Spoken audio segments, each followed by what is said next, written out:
A fiery atheist, a seeker of truth, a man who believed religion was just blind faith and a tool to delude masses, until he came face to face with the silent sage of Arunachala, Sri Ramana Maharshi. This is the untold story of Balakrishna Menon, who the world would come to know as Swami Chinmayananda, one of the greatest spiritual leaders of modern India. What happened in that meeting? What led him from skepticism to spiritual awakening? Stay tuned and watch this video till the end, because this story is nothing short of extraordinary. Balakrishna Menon, or Balan, was born on 8th May 1916 in Ernakulam, Kerala. He had always felt religious practices and worship of God to be irrational and unnecessary. As years passed, he grew up to be a fiery personality and a rebel, continuing to be critical of religion. He began to ridicule rituals and rarely went to the temple. But with all this, he had a serious side as well. In fact, he seemed to have a double head. Mostly, he carried himself with a who cares attitude. But there were moments when he seemed to have a deep depression. At those times, he would contemplate and question life, question God, question the meaning, the purpose of existence. He entered St. Thomas College in Thrissur to pursue a bachelor's degree. It was that summer, just after completing his high school, Balan decided to roam about South India by taking advantage of a railway pass. In a book called Face to Face with Maharshi, Swami Chinmayananda adds a personal narration of his account of what happened next, and I read. I was just emerging from high school. Exams were over. On a package railway ticket, I was roaming through South India. As the train streamed through the countryside at a halting speed, most of the passengers in my compartment suddenly peered through the windows in great excitement and bowed reverently to a hill and an elaborate temple beyond. Inquiring about it, I was told that it was the Arunachala hill and the Tiruvannamalai temple of Arunachaleshwara. Thereafter, the talk of my fellow travelers turned to Ramana Maharshi. The word Maharshi conjured up in my mind ancient forest retreats and superhuman beings of divine glow. Though I was at that time a convinced atheist, I was deeply drawn to visit the Maharshi's ashram. I chose to take the next available train to Tiruvannamalai. After a long walk in the burning hot sun of Tamil Nadu, I finally arrived at the ashram. I was told that the Maharshi was in the hall and anybody was free to walk in and see him.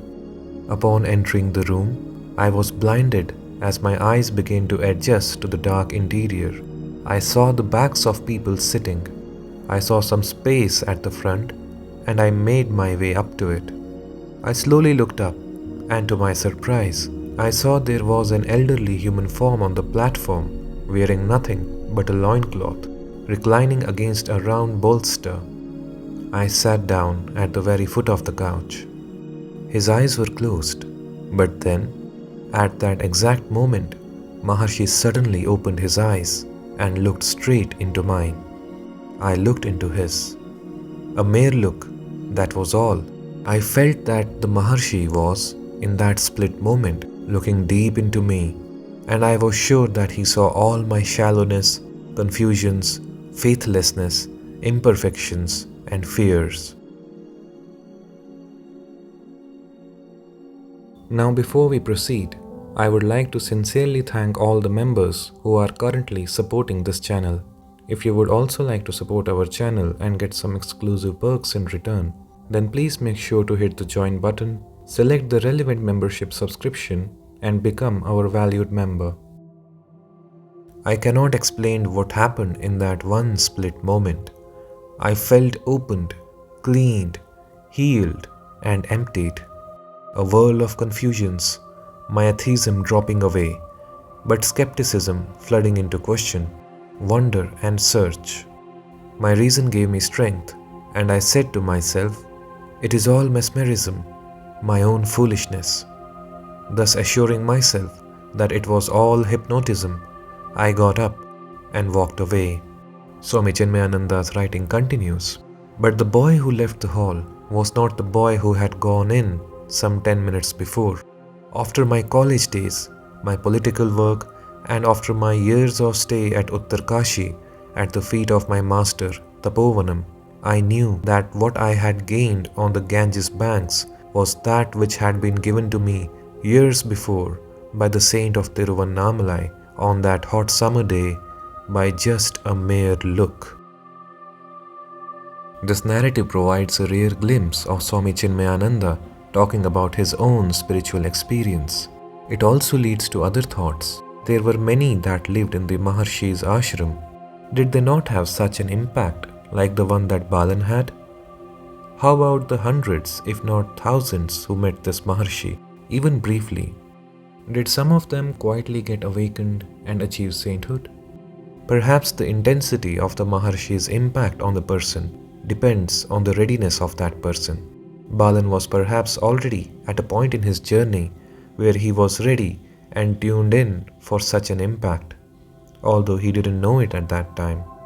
Or it could be that the spiritual seed was gracefully planted in him by Sri Ramana, and it later, in time, fructified and grew into the giant tree of spiritual knowledge. Swami Chinmayananda presents a rare and interesting case of a person who transformed from being a radical skeptic in matters of religion and God into the founder of a global religious and spiritual organization. After Maharshi, Balan eventually met Swami Shivananda Saraswati in Rishikesh while working as a journalist. He was still hoping that he will find something which will expose how sadhus and swamis bluff the masses. Instead, Balan's skeptic attitude began to recede, and finally, he decided to embrace the monastic life. In his own words, it was the only sensible thing to do. He was initiated into sannyasa by Swami Shivananda on the holy day of Mahashivaratri and got the name Swami Chinmayananda. Swami Chinmayananda would then go to Uttarkashi to pursue a rigorous study of Vedantic scriptures under Swami Tapovana Maharaj. The later part of his life was dedicated to disseminating the knowledge of Advaita Vedanta across India and the world. By giving discourses in English, Swami Chinmayananda made the teachings of Advaita Vedanta accessible to the modern educated elite of the nation. As days passed, he started attracting huge crowds and devoted followers. Some of the followers expressed a wish to start an organization to give a formal structure to the works he was engaged in, and thus was born Chinmaya Mission, which aims to spread the knowledge of Advaita Vedanta, the Bhagavad Gita, the Upanishads, and other ancient Hindu scriptures. Through the mission, Swami Chinmayananda spearheaded a global Hindu spiritual and cultural renaissance that popularized these spiritual texts and values, teaching them in English all across India and abroad. During the course of a talk in 1982, the Swami said, "Sri Ramana is not a theme for discussion. He is an experience. He is a state of consciousness. Sri Ramana was the highest reality and the cream of all the scriptures in the world. He was there for all to see how a master can live in perfect detachment, though in the model form, he lived as the beauty and purity of the infinite." Many thanks for watching the video. Please do comment on this video and share your valuable inputs and feedback. If you like our videos, then please make sure to hit the like button and subscribe to our channel if you haven't. It will also help us grow and spread the timeless wisdom of Sanatan Dharma to others. I will see you all in the next video.